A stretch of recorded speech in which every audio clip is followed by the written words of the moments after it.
Andy Borum is a scintillating commentator on events, personalities, trends, everything to do with China. He is the creator and the host of China Reports.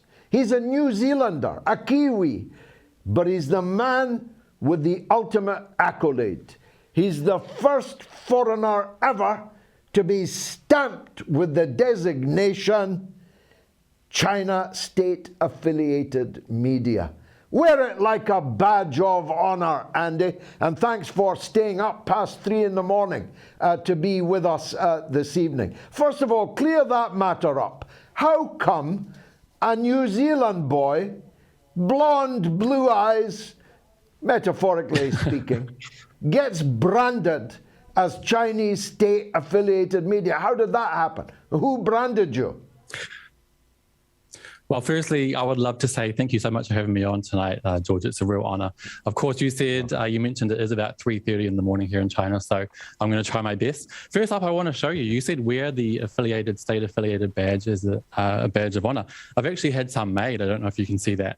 I think oh, how wonderful. Cool. What a great thing to do. I have to turn it around. That is wonderful. The people who want to have me branded and anyone else branded as China state media, Russian state media, they see it as a negative. So I really feel like I want to turn it around. But yeah, I think during the Beijing Olympics, I had a few run-ins with some US journalists who were really on the attack of China, posting some really negative, really nasty stuff. So I think a lot of them kind of reported me to Twitter, as well as ASPI, the Australian Strategic Policy Institute, had a bit of a thing for me during the Olympics. So yeah, it was a fun time. But now I'm branded and I'm wearing it like a badge of honor.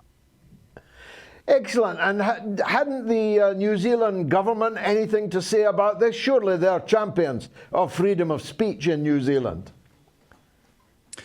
No, I haven't heard anything. But the funny thing is, with Twitter, especially from the US being champions of free speech, a lot of people don't realize that when you're branded China state media, Russian state media, it's not just the tag that you receive, you're also pretty much silenced on Twitter. You don't need to use hashtags anymore because no one's going to see them. If someone who's not following you searches you on there, you're just invisible. Having a tag would be fair enough. Just the tag in itself, let people decide for themselves if they want to, take what you have to say to heart. But instead, they go a lot further, and a lot of people don't realize that. So I think, yeah, it's quite unfair. Yes, of course. Nobody brands British state media on the foreheads of the BBC, and yet they could not be more slavishly servants of the British state. Utterly slavish, obeisant. I noticed today, because I had an hour or two spare in the car coming to the show, that a very large number of BBC blue ticks follow me on Twitter, so I blocked them all. After all, if they want to have me blocked and silenced, why should I allow them to follow me on Twitter? Anyway, these are all childish games. Let's get to the big stuff. China, arguably, is the main beneficiary of this great schism. It will be seen in history as a conscious uncoupling between East and West. China will now be able to be supplied by all of the things that Russia used to sell to the West. Pipelines are being built, and China's finance sector is being immeasurably strengthened by the decision to kick out Russia and everything Russian from the SWIFT system of banking settlements. There must be, I would have thought, if not officially trumpeted, something of an air of confidence in China these days. Yeah, I do. As well as all the reasons you've mentioned, I think China is in a unique position now to come across as an adult in this situation. I really feel like the US obviously is pushing for more violence, more bloodshed. And so China gets to come off as, the big guy in the situation. But I do think it's unfortunate because, China's position on this whole situation is very clear. They want to see talks, negotiations, and a peaceful end to this where both sides are happy. But of course, that message is quite hard to get out with the US and Western media in general having a real monopoly on information. So I think we've got to keep pushing, but there's a lot for China to benefit here, as you called it, a schism. I do really think this is a decoupling, and it's a time for us to really march forward with a more multipolar world. And I think the US is really feeling that pressure. That's why they're trying to call everybody up and being rejected by a lot of world leaders. I think it's not only us that see this happening, it's also the US. So I think that's a great thing. But it was funny, but tragic, to see the Biden administration kowtowing to the government of Venezuela, whom they had blackguarded and sanctioned and isolated and sent mercenaries in to murder the president and so on.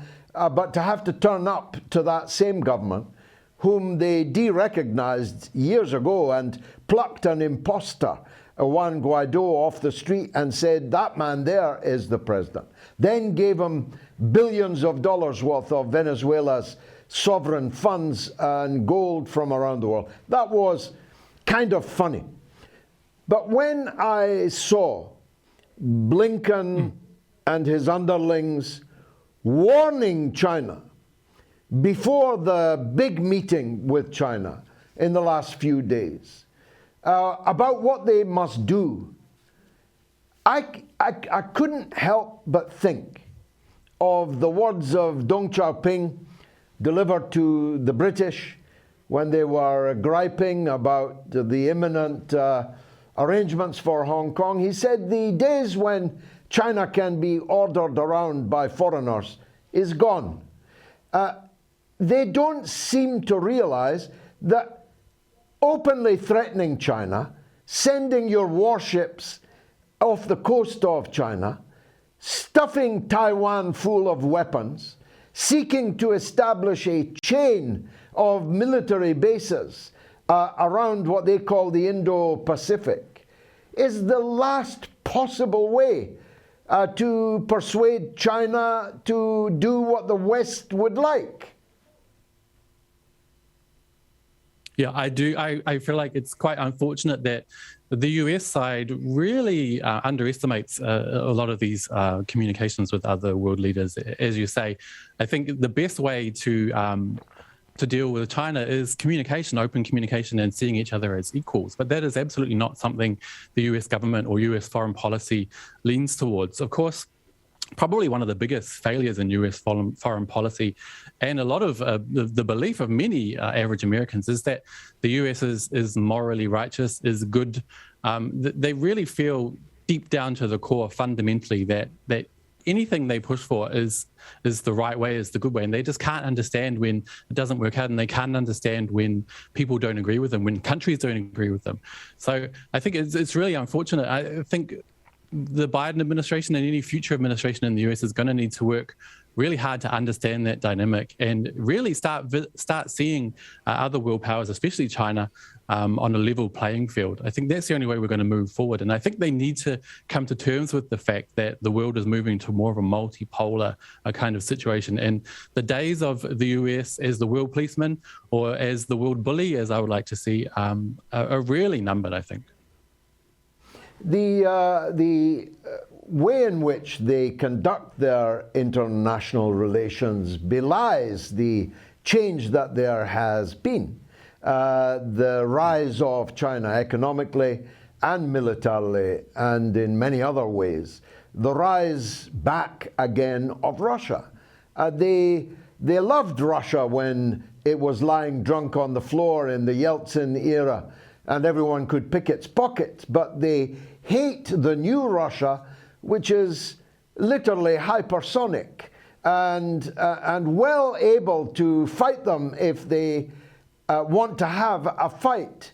They still act as if they were in that brief period, historically speaking, from the end of the Soviet Union to the situation we have today, this end of history, Fukuyama, single power politics, and so on.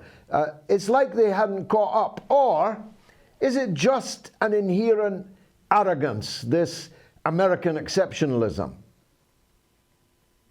I think it is an inherent and fundamental arrogance. I think somebody called it the myth of American exceptionalism, because it really is a myth. A lot of, not just US foreign policy, but like I said before, very average Americans really feel fundamentally that they are exceptional, that they are the be all and end all, that everything, they stand for, their democracy, their system of, everything is the way that everyone else in the world needs to be.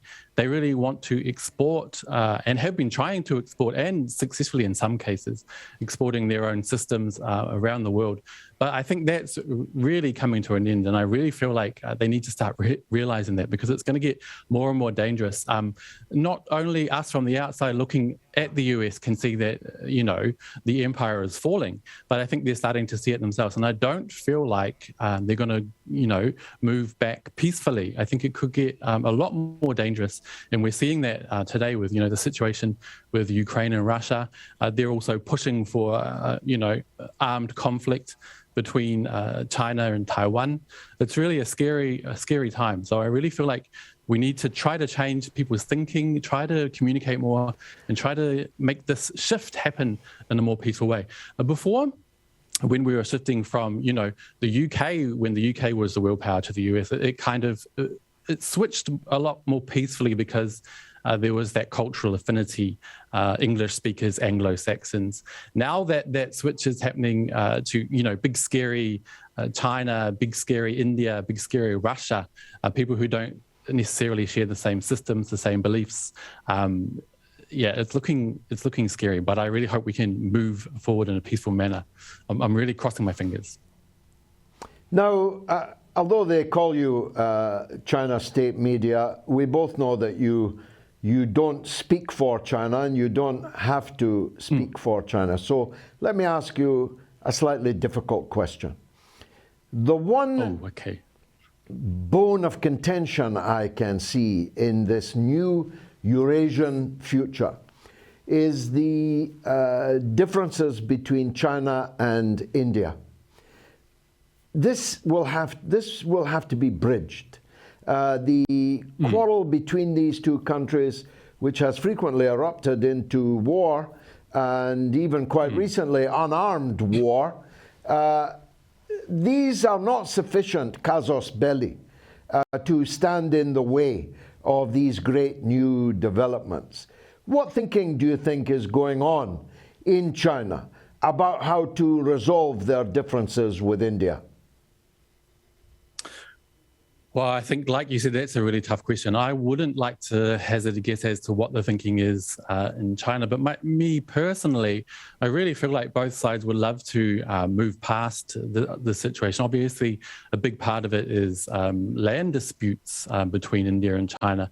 And both sides really don't feel like budging. But I think it's a real shame and a lost opportunity, because, like you said, India and China, two really great powers, two civilizational powers that have long histories, much longer than the West, much longer than the US, that could really be a force for real good and to shape the future world, the Asian century.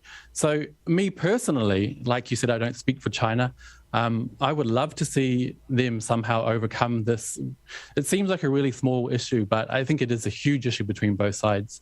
I think they've each pushed for concessions. None of it's really worked out. But I think now would be a time in the current situation to really get together and butt heads and try and figure something out. To be honest, I'm not holding out much hope for any quick change there. But if it were me, my personal opinion, I would love to see India and China be able to overcome that obstacle and really unite to forge ahead with the new world order, as you could put it. Andy Borum, go and get some well-deserved sleep. Thanks for staying up so late to join us.